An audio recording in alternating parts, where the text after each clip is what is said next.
तो चलिए भगवान विष्णु के अवतारों के बारे में कुछ अनसुनी बातें जानते हैं। भगवान विष्णु, जिन्हें सृष्टि के पालनहार के रूप में जाना जाता है, ने 4 युगों में विभिन्न अवतार धारण किए हैं। ये अवतार न केवल बुराई से लड़ने के लिए थे, बल्कि धर्म और न्याय की स्थापना के लिए भी थे।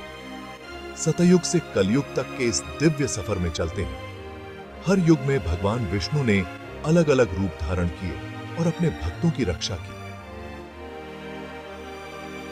इन अवतारों की कहानियां हमें न केवल धार्मिक दृष्टिकोण से, बल्कि नैतिक और आध्यात्मिक दृष्टिकोण से भी बहुत कुछ सिखाती हैं। सतयुग के स्वर्णिम काल में भगवान विष्णु ने बुराई से लड़ने के लिए कई शक्तिशाली रूप धारण किए। सतयुग को सत्य और धर्म का युग माना जाता है, और इस युग में भगवान विष्णु ने अपने भक्तों की रक्षा के लिए कई अद्भुत अवतार धारण किए। मत्स्य के रूप में उन्होंने एक बड़ी बाढ़ से पवित्र वेदों को बचाया। यह अवतार हमें सिखाता है कि ज्ञान और धर्म की रक्षा के लिए हमें हमेशा तत्पर रहना चाहिए। हयग्रीव के रूप में उन्होंने एक राक्षस को हराकर ज्ञान को बहाल किया। हयग्रीव अवतार हमें यह सिखाता है कि ज्ञान की शक्ति से हम किसी भी बुराई को परास्त कर सकते हैं। कूर्म के रूप में उन्होंने दिव्य अमृत के लिए समुद्र मंथन में मदद की। समुद्र मंथन की यह कहानी हमें सिखाती है कि धैर्य और सहयोग से हम किसी भी कठिनाई को पार कर सकते हैं। वराह के रूप में उन्होंने पृथ्वी को ब्रह्मांडीय सागर की गहराई से उठाया, और नरसिंह के रूप में उन्होंने अपने भक्त को बचाने के लिए अत्याचारी हिरण्यकश्यप को फाड़ डाला। नरसिंह अवतार हमें यह सिखाता है कि भगवान अपने भक्तों की रक्षा के लिए किसी भी रूप में आ सकते हैं।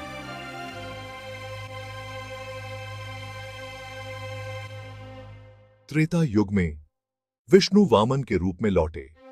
उस बौने ने जो शक्तिशाली राजा बलि को नम्र किया। वामन अवतार हमें यह सिखाता है कि अहंकार और घमंड का अंत निश्चित है। परशुराम के रूप में उन्होंने दुनिया को भ्रष्ट शासकों से मुक्त किया, और भगवान राम के रूप में उन्होंने राक्षस राजा रावण को हराया, जो बुराई पर अच्छाई की जीत का प्रतीक है।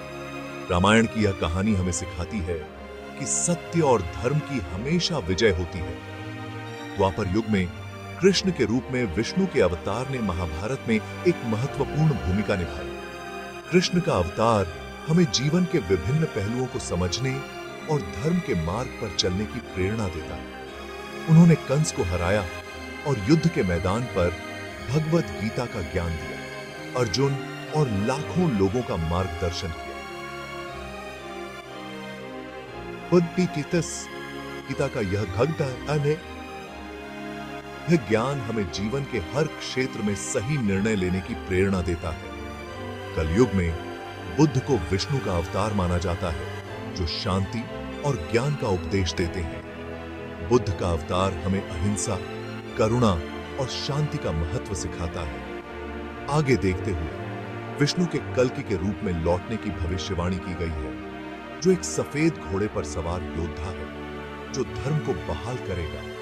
कल्कि अवतार की यह भविष्यवाणी हमें यह विश्वास दिलाती है कि अंत में धर्म और न्याय की ही विजय होगी।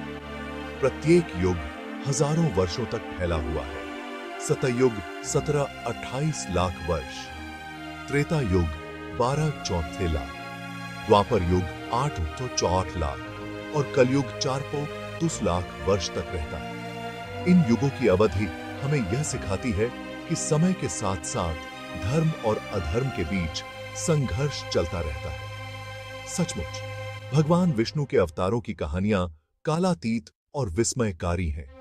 ये कहानियां हमें न केवल धार्मिक दृष्टिकोण से, बल्कि नैतिक और आध्यात्मिक दृष्टिकोण से भी बहुत कुछ सिखाती हैं। भगवान विष्णु के अवतारों की यह यात्रा हमें यह विश्वास दिलाती है कि धर्म और न्याय की हमेशा विजय होती है, और भगवान अपने भक्तों की रक्षा के लिए हमेशा तत्पर रहते हैं। भगवान विष्णु के इन अवतारों की कहानियां हमें यह सिखाती हैं कि जीवन में कितनी भी कठिनाइयां क्यों ना आए, हमें हमेशा धर्म और सत्य के मार्ग पर चलना चाहिए। इन कहानियों से हमें यह प्रेरणा मिलती है कि भगवान हमेशा हमारे साथ हैं और हमें सही मार्ग दिखाते हैं। भगवान विष्णु के इन अवतारों की कहानियां हमें यह भी सिखाती हैं कि हमें हमेशा अपने कर्तव्यों का पालन करना चाहिए और धर्म के मार्ग पर चलना चाहिए। इन कहानियों से हमें यह प्रेरणा मिलती है कि सत्य और धर्म की हमेशा विजय होती है। भगवान विष्णु के इन अवतारों की कहानियां हमें यह भी सिखाती हैं कि हमें हमेशा अपने कर्तव्यों का पालन करना चाहिए और धर्म के मार्ग पर चलना चाहिए। इन कहानियों से हमें यह प्रेरणा मिलती है कि सत्य और धर्म की हमेशा विजय होती है। भगवान विष्णु के इन अवतारों की कहानियां हमें यह भी सिखाती हैं कि हमें हमेशा अपने कर्तव्यों का पालन करना चाहिए और धर्म के मार्ग पर चलना चाहिए। इन कहानियों से हमें यह प्रेरणा मिलती है कि सत्य और धर्म की हमेशा विजय होती है।